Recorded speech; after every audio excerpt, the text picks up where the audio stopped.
حنا جينا اليوم باسم التنسيقيه الموحده لرجال التعليم، وباسم التنسيقيات الاخرى، وباسم التنسيقيات اساتذه التعليم الثانوي التاهيلي.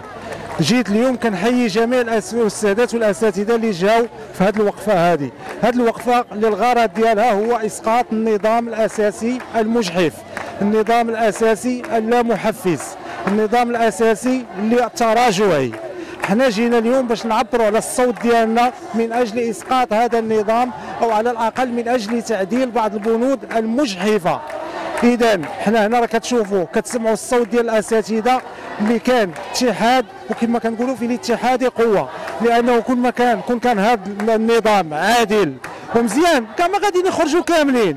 شفتوا التصريح ديال جمعيه اباء وتلاميذ، الاساتذه، اطر الدعم، الاساتذه الذين فرض عليهم التعاقد، كلهم جاوا كيندوا، حتى واحد ما عاجبه هذا النظام، لانه وبكل صراحه وبكل موضوعيه هو نظام مجحف مجحف مجحف.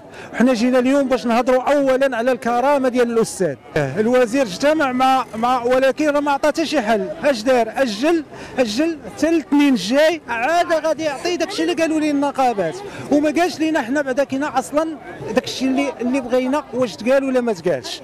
المشكله هي ما كاينش الوضوح. ملي كيجي السيد الوزير وكيقول لك الاستاذ كيحسن الدخل ديالو بالاوراق ديال التصحيح، واش كتعرفوا الاوراق ديال التصحيح شحال كنشدوا فيها بعدا؟ شحال كياخذ فيها الاستاذ؟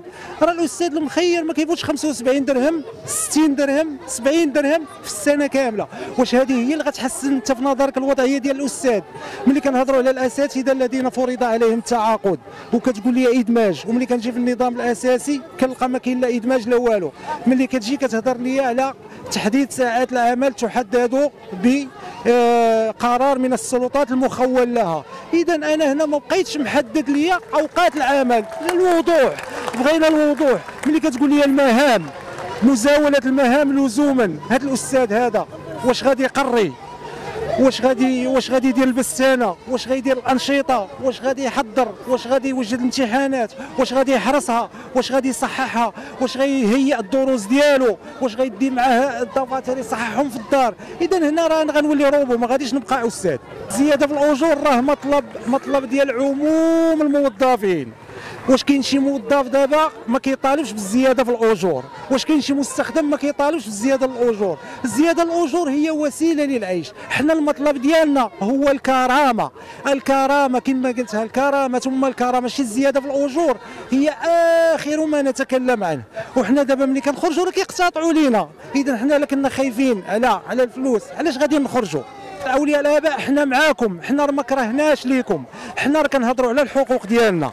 حنا راه الساعه ديال الاضراب ملي كنديروها راه كنعرفوا هذاك التلميذ بانه راه ضيع. حتى حنا راه وليداتنا راه كيقراو في مدارس عموميه، وحتى حنا وليداتنا كيضيعوا، ولكن راه الاساتذه راهم جاوا كيهضروا على الحقوق ديالهم، على الحقوق. ونعاود نقولها مره اخرى، حنا كنهضروا على الكرامه ثم الكرامه ثم الكرامه، اعاده الكرامه لرجل التعليم.